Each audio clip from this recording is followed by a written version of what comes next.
Hello guys, কেমন আছো তোমরা সবাই? চলো আজকে সকলে মিলে বানাই ম্যাঙ্গো চিজ কেক। তার জন্য ফার্স্ট এখানে ওটস নিয়েছি, chia seed, pumpkin seed, watermelon seed, sunflower seed, flax seed, একটুখানি খেজুর, আমন্ডস, ওয়ালনাট দিয়ে ভালো করে রোস্ট করে নিয়ে ওটাকে মিক্সারে গ্রাইন্ড করে নিয়েছি। গুঁড়ো গুঁড়ো হয়ে গেল। এবার একটা কন্টেনারের মধ্যে ওটাকে স্প্রেড করে দিয়েছি। একটা মিক্সার গ্রাইন্ডারে একটুখানি টক দই, এখানে আমি ইউজ করেছি স্টিভিয়া কারণ এটা 0 ক্যালোরি সুইটনার, আর তার সাথে দিয়েছি একটুখানি পনির, ভালো করে মিক্স করে নিয়েছি। তারপরে যে আমরা ক্রাম্বলি মিক্সচারটা দিয়েছিলাম তার উপরে এটাকে ভালো করে স্প্রেড করে একটুখানি আমের মতো টুকরো দিয়ে দিয়েছি। এবার এটাকে ওভারনাইট ফ্রিজ করে দিয়েছি অ্যান্ড পরের দিনের মধ্যেই আমাদের রেডি ম্যাঙ্গো চিজ কেক।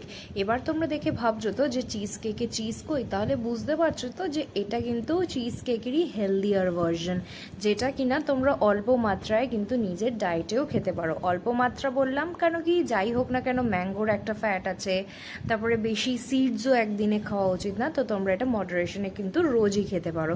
তো বলো কেমন লাগলো রেসিপিটা? ভালো লেগে থাকলে like, share, subscribe and comment. Till then, bye guys.